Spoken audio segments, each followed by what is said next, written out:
You know the feeling. You need to see a doctor. You reach out, you show up, you have the appointment, and then you leave. Yeah. From the outside, it seems pretty simple, right? Like pushing a single button. But what actually happens behind that moment you walk through the clinic door, or maybe even before you ever pick up the phone? Oh, it's far more than just booking a slot on a calendar. It really is. There's this intricate, carefully orchestrated process running beneath the surface for every single patient interaction. And today, we're pulling back the curtain. We're taking a deep dive into the full end-to-end journey of a patient visit in healthcare. We're going to follow it from that very first thought of, I need an appointment, right through everything that happens after you're back home. Exactly. And using the sources you've shared, our mission is to unpack the key steps, reveal the crucial details that often go unseen, look at the essential tools making it all possible, and really understand why making this whole complex flow work smoothly is absolutely vital, not just for the healthcare providers, but really for your experience getting care. Okay, let's unpack this then. Where does it all begin? Right. So this entire process kicks off in what you might call the pre-visit phase appointment scheduling. And what's fascinating from our sources is just how many ways that initial request can come in now. It's not just a phone call anymore, is it? Not at all. It could be through the hospital website, maybe a dedicated mobile app, sometimes a walk-in. Or even a referral from another physician, yeah. Right. It's getting more complex just at that first touch point. So regardless of how you make that first contact, what information do they need right off the bat? Well, no matter how you reach out, there's core information the system absolutely needs up front. Your name and contact details are obvious, of course. But then it gets into the why of the visit. Is it a new issue, a follow-up on a condition, maybe just a routine lab test? That's key. Okay. They also need your preferred timing and, critically, that insurance information if you have it. Ah, the insurance part. That feels like where things could get complicated fast. It really is. And this immediately triggers a crucial, often invisible step: eligibility and insurance verification. Invisible to the patient, maybe? Usually, yes. This isn't just a quick check. It's typically handled by dedicated front desk staff or even specialized revenue cycle management, RCM personnel. And what are they digging into during that step? What are they actually checking? So they're verifying your active insurance coverage, understanding your specific plan's benefits, checking what your copay might be, and figuring out if this particular visit requires a special authorization or maybe a referral from another doctor before your insurance will actually pay. Right. And here's where it gets really interesting, like you said, how this check before you ever see the doctor is designed to prevent headaches after. Exactly. The source emphasizes that the primary goal here is to prevent billing issues and potential claim denials down the line. Makes sense. Think about it, sorting out insurance kinks before the visit saves tremendous administrative effort and, frankly, patient frustration compared to trying to fix a denied claim weeks or months later. Yeah, nobody wants that call. No. It's a critical gatekeeper step for the clinic's financial health and, your peace of mind regarding the bill. So once that verification is hopefully sorted out smoothly, they move to the actual scheduling and confirmation. How does the clinic find a spot that works? They're typically working within sophisticated systems, things like an electronic health record or EHR or maybe a dedicated practice management system. These aren't just simple calendars. They're linking provider availability, the type of visit requested, which dictates how long it might take, and maybe even the specific equipment needed. Wow. They find the slot that matches all that, confirm it with you, and add it to the system. And then you get, bombarded with messages. Or hopefully just a couple. Pretty much. Well, the confirmation usually arrives quickly via message or email, but just as important are the reminders. The source mentions these are typically sent maybe 24 to 48 hours ahead of time. How do those usually come? Often via SMS, sometimes an automated call, or maybe an app notification if you're using one. And this isn't just a courtesy, it's a key tool to reduce patient no-shows. Those are incredibly disruptive to a clinic's schedule and its revenue. I can imagine. Okay, so the pre-visit planning is done, and you've arrived. You're walking through the clinic door. Now we're in phase 2, patient check-in, happening the day of your visit. Right. You'll head to the reception or front desk. You'll likely present your ID and insurance card again. Ah, double check. Exactly. A double check on what was verified up front. You might need to update personal information like your address or phone number, maybe quick health details if anything significant has changed since your last visit. And then there's that stack of paperwork you sometimes get. Yes, the necessary administrative hurdle. Signing consent forms. What kinds are typical? The source highlights specific types you're likely to see HIPAA forms, which are crucial for protecting your health privacy, consent for the medical treatment itself, and often financial forms acknowledging your responsibility for charges not covered by insurance. Right. Signing those ensures legal compliance and just makes expectations clear for everyone. And this is often where the copay happens too, if you have one. Exactly. If your insurance verification indicated a copayment is due, that's typically collected right then at check-in. Seems easier than billing later for a small amount. It is simpler administratively. And depending on why you're there, more forms might come out. Wow. Like questionnaires. Yes, health questionnaires or specific screening forms relevant to your visit type. These aren't just busy work, you know. No.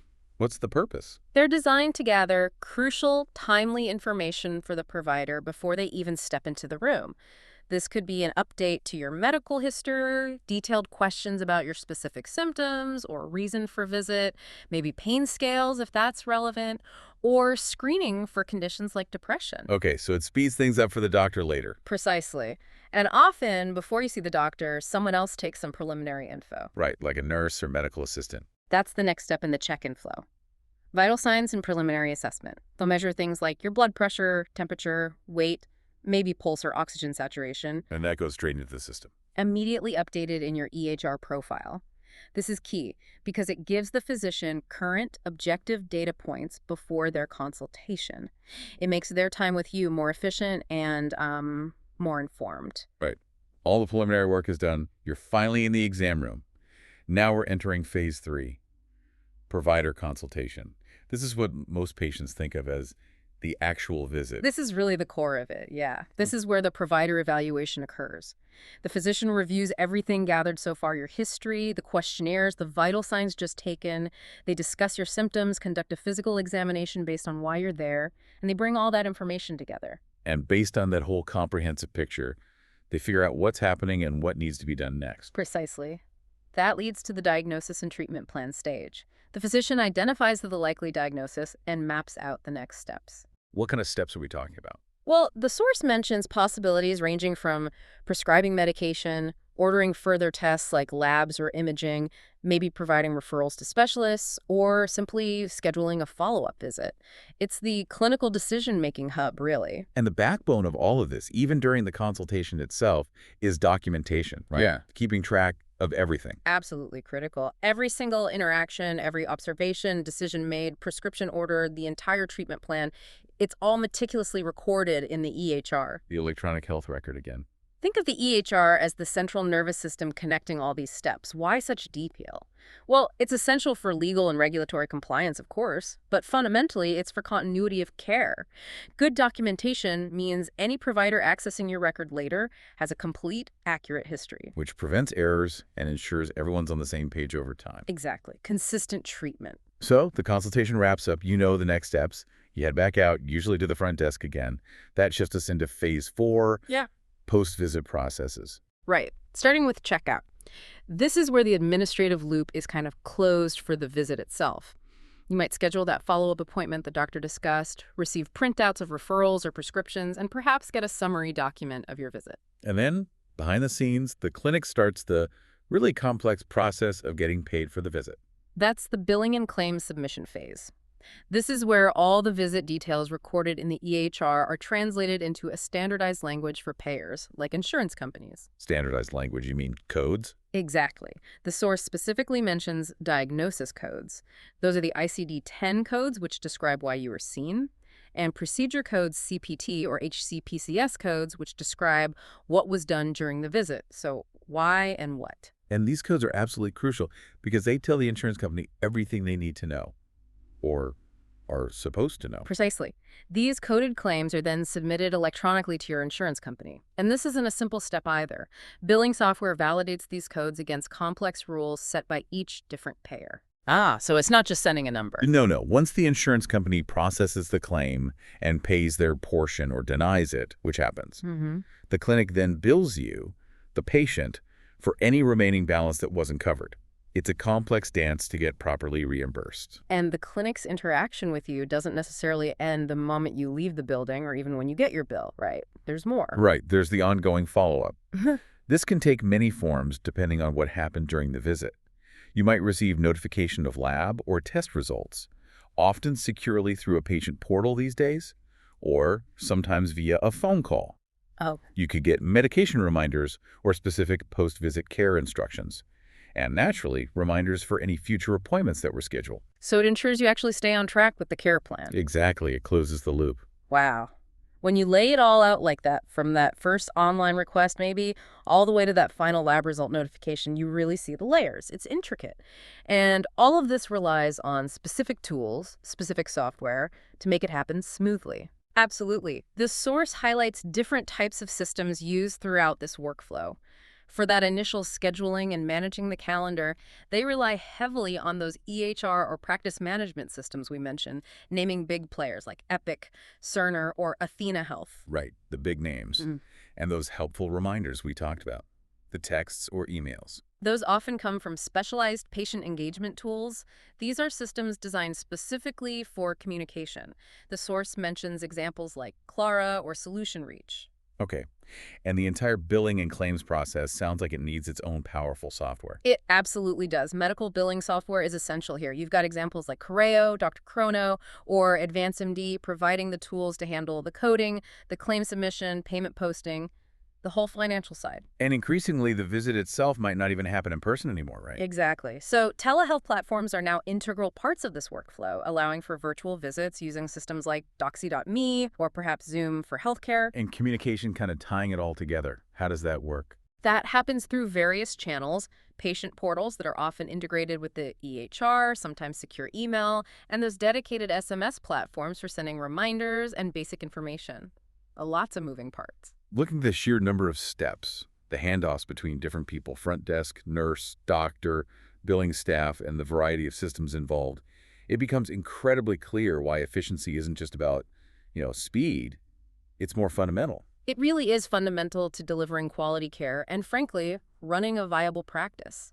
The source outlines several key benefits of having an efficient appointment scheduling and visit workflow. Reducing frustrating patient wait times is a big one, obviously. That's something everyone feels. Definitely. And reducing those costly patient no-shows we mentioned earlier. Right, and those directly improve the clinic's operational efficiency. And consequently, its revenue. Yeah. Every smooth step contributes to seeing more patients effectively without chaos. And happier patients, I assume.